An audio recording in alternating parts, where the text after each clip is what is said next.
Hello friends, good morning. এখন বাজে ঠিক ভোর 5:30 আর আজ হলো বৃহস্পতিবার। আমি আমার ব্লগটা এখান থেকে শুরু করছি, দেখতে থাকো। তো দেখো, ভোরবেলা উঠে পড়েছি, 5:30টার সময় উঠেছি। আর তোমাদের দাদাও দেখো ওদিকে উঠে পাখিকে খাবার দিচ্ছে।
ধুয়ে স্নান করে চলে এসেছি। আর যে কটা কেচেছিলাম সেগুলোকে ছাদে মেলে দিয়ে এই ঘরের বিছনাটাকে তুলতে চলে এসেছি। আর তোমাদের তো আগেই বলেছি, তোমাদের দাদা যখন ঘুম থেকে ওঠে মশারিটাকে তুলে দেয়, ওই জন্য দেখো এই ঘরের বিছনাটাকে তুলে নিয়ে গুছিয়ে নিয়ে রান্নাঘরে চলে এসেছি।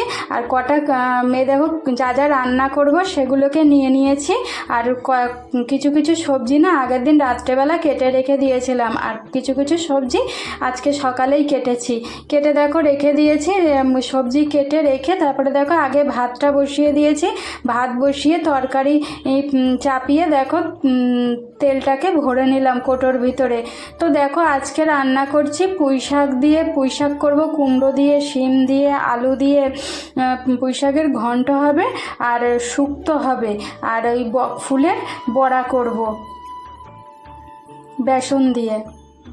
তো দেখো আমার রান্না প্রায় শেষের দিকে, বকফুলের বড়াটা লাস্টে করছি।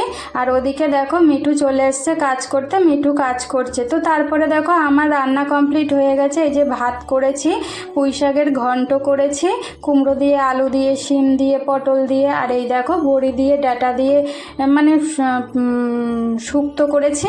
আর বকফুলের ভাজা করেছি, বকফুলের বড়া করেছি। আর কালকের একটু ভেন্ডি ভাজা ছিল, গরম করে নিয়েছিলাম। আর কালকের একটু ডাল ছিল করা, সেটাকে না শুকিয়েই নিয়েছি। ডাল শুকনো না বেশ খেতে ভালো লাগে জানো তো, ওই জন্য ডালটাকে আর ঝোল ঝোল রাখিনি, ডালটাকে পুরো শুকিয়েই নিয়েছি। তো তারপরে দেখো তোমাদের দাদাও পুজো করে চলে এসেছিলো, আর ওদিকে মিঠু কাজ করে চলে গেছিলো।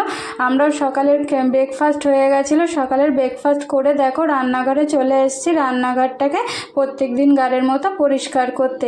আর জানো তো বাইরে এত পরিমাণে রোদ না, কি বলবো, মানে সকাল এখন 10:30 মতন বাজে, মানে মনে হচ্ছে যেন দুপুর 1:30-2 মতন বাজে। এখন থেকেই মানে রোদে দাঁড়ানো যাচ্ছে না। দুপুরবেলা তো মানে রোদে থাকাই দায় হয়ে উঠছে।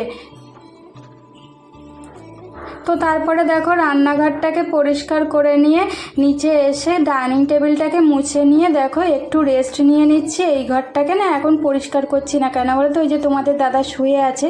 তারপরে দেখো তোমাদের দাদা যেই কাজে বসেছে, তারপরেই দেখো এই খাটটাকে, আলনাটাকে গুছিয়ে নিচ্ছি। শুয়েছিল, ওই জন্য আর আমি আর তোমাদের দাদাকে ডিস্টার্ব করলাম না, ভাবলাম পরেই গুছিয়ে নেব খাটটা। ওই জন্য তোমাদের দাদা যেই কাজ করতে লাগছে, তো ওই জন্য তারপরে দেখো বিছনাটাকে গুছিয়ে নিলাম, বিছনাটাকে গুছিয়ে আলনাটাকেও গুছিয়ে নিলাম।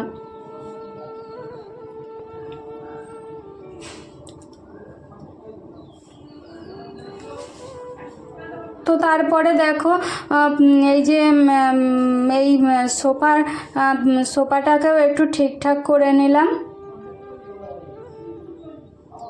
তো তারপরে দেখো কালকে তোমাদের দাদা জানো তো এই ফলটা নিয়ে এসছে, এটা বলে রসভরি না কি নাম যেন, খেতে অতটা টেস্ট না, কিন্তু দেখতে দেখো কত সুন্দর, টক টক মিষ্টি মিষ্টি বেশ। তো তারপরে দেখো দুপুর এখন 12টা মতন বাজে, দেখো জামা কাপড় শুকিয়ে না পুরো পাঁপড় ভাজা হয়ে গেছে। এরপরেও যদি জামা কাপড় রোদ্দুরে রেখে দিই তাহলে জামা কাপড় রং একেবারে সাদা হয়ে যাবে। ওই জন্য দেখো তাড়াতাড়ি করে তুলে নিলাম, তুলে নিয়ে তারপরে দুপুর এখন 2টো মতন 2:30 মতন বাজে, ওই লোকটাকে খেতে দিয়ে দিলাম। তো দেখো তোমাদের সাথে তো শেয়ার করা হয় না লোকটাকে কিভাবে খেতে দিই।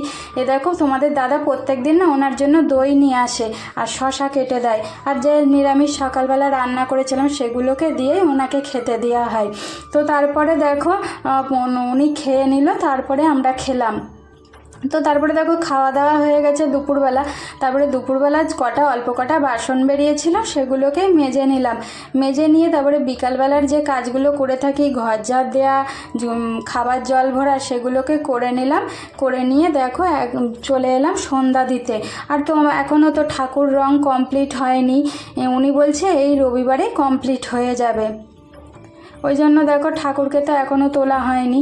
তো তারপরে দেখো আমি সন্ধ্যা দিয়ে নিচ্ছি, তুলসী মন্দিরে ধূপ প্রদীপ দেখিয়ে তারপরে দেখো ঠাকুরকে প্রসাদ লাগিয়ে আরতি করে নিয়ে প্রভুকে পুজো হয়ে গেছে আমার, তারপরে প্রভুকে বিছনা করে দিচ্ছি। প্রত্যেক দিন যে কাজগুলো করে থাকি সন্ধ্যেবেলা মন্দিরে সেগুলোই করে নিচ্ছি। তারপরে দেখো সন্ধ্যেবেলা সন্ধ্যা দিয়ে চলে এসেছি। আর তোমাদের তো বলেইছি যে আমাদের বাড়িতে মিস্ত্রি ওই টিনের সেটগুলোতে লাইট লাগাচ্ছে, দেখো লাইট অর্ধেকটা লাগানো কমপ্লিট হয়ে গেছে, ফ্যানটা এখনও লাগানো হয়নি, লাগাবে। আর এই দেখো এই যে বোর্ডের সুইচগুলো তোমাদের দাদাকে বুঝিয়ে দিচ্ছে কোনটা কিসের। তো আমার ব্লগটা এই পর্যন্ত যদি ভালো লেগে থাকে লাইক কমেন্ট শেয়ার করবে, টাটা।